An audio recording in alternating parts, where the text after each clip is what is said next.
জেম কাদের একসময় বলেছিল যে ভারতের সাথে কি কথা হয়েছে তা ভারতের অনুমতি ছাড়া বলা যাবে না। আবার ডাক্তার শফিকুর রহমান আমাদের তিনি বলছেন ভারত আমাকে তাদের সাথে বৈঠকের কথা গোপন রাখতে বলেছে।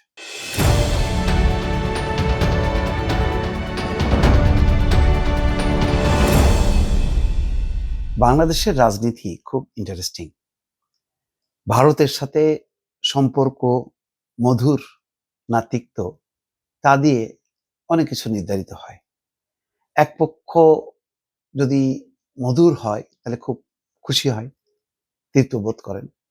আরেক পক্ষ যদি তিক্ত হয় তাহলে অন্য পক্ষ বেশ উৎসাহিত হয়। তো এই দুই তরফের রাজনীতি আমরা গত শেখ হাসিনার সময় দেখেছি, মধুর সম্পর্ক। ফলে বাকিরা ছিল খুবই ক্ষুব্ধ।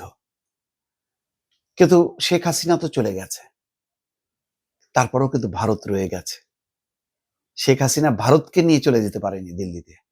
ভারতীয় রাজনীতির যে বিশ্লেষণ বাংলাদেশে, সেগুলি কিন্তু ঠিকই রয়ে গেল। আজকে নতুন করে আসলো যখন রয়টার্স বলল যে শফিকুর রহমান জামাতের আমির ভারতীয় কর্মকর্তাদের সাথে বৈঠক করেছেন। এরপরেই একটা রীতিমতো বাস্ট হলো। বাপরে, কি বলে, বছরের শেষে এরকম একটি খবর। তা নিয়ে আজকে একটা বিশ্লেষণ দেখছিলাম, দুইটা ছবি। জেম কাদের একসময় বলেছিল যে ভারতের সাথে কি কথা হয়েছে তা ভারতের অনুমতি ছাড়া বলা যাবে না। ভারতে গিয়েছিল, ভারতে আসার পরে বিমানবন্দরে তাকে যখন জিজ্ঞাসা করলো কি কথা হয়েছে, বলেছে ভারতের অনুমতি ছাড়া বলা যাবে না। আবার ডাক্তার শফিকুর রহমান আমাদের তিনি বলছেন ভারত আমাকে তাদের সাথে বৈঠকের কথা গোপন রাখতে বলেছে, সে কারণে তিনি বলেননি। রয়টার্সের মাধ্যমে জানা গেল যে হ্যাঁ, এরকম একটা বৈঠক হয়েছে।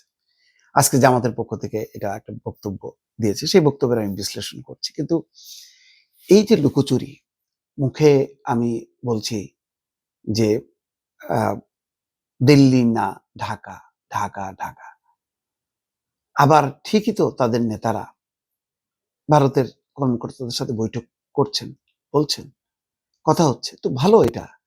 এবং ভারতও বলেছে যে আমরা বাংলাদেশের সব রাজনৈতিক দলগুলোর সঙ্গে যোগাযোগ রাখছি। ভারত কিন্তু তার অবস্থানে স্বচ্ছ আছে, আমি বলবো যে তারা কোনো কিছু লুকান না। কিন্তু আমাদের এখানে এই লুকোচুরি কেন? আমাদের এখানে বিরোধিতা, অন্ধ বিরোধিতা হবে কেন? আমার বারবার এটা প্রশ্ন। কেন বলা যাবে না? ভারত কেন নিষেধ করবে জেএম কাদেরকে? সেই কারণে তিনি তখন বলেননি। আর এখনো বা কেন অনুরোধ করবে? আর সেই অনুরোধ কেন রক্ষা করবে? সেটাও আমি বুঝি না।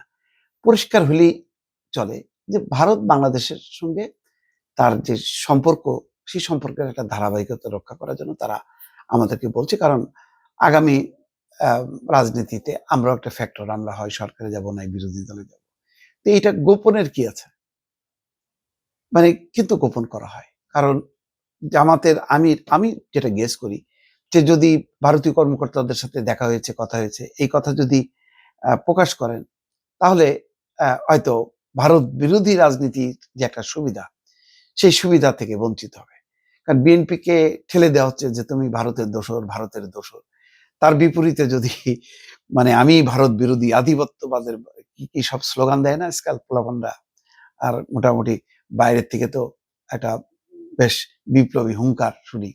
আর বাংলাদেশে আমাদের এরা লাফায়, লাফাইতে লাফাইতে যে নানান রকম ঘটনা ঘটে। প্রথম আলো পুড়ে যায়, ডেইলি স্টার পুড়ে যায়, ছায়ানটে আগুন লাগে। তো এসব হলো আসলে আমি মুখে ভারত বিরোধিতা করব আর ভেতরে ভেতরে ভারতের তোষণ করব। এই যে পুরনো যে নীতি, সেই নীতিটা বের হয়ে আসা উচিত। এটা রাজনীতিতে ভালো কিছু দেবে না দর্শক। ভালো থাকবেন। আল্লাহ হাফেজ।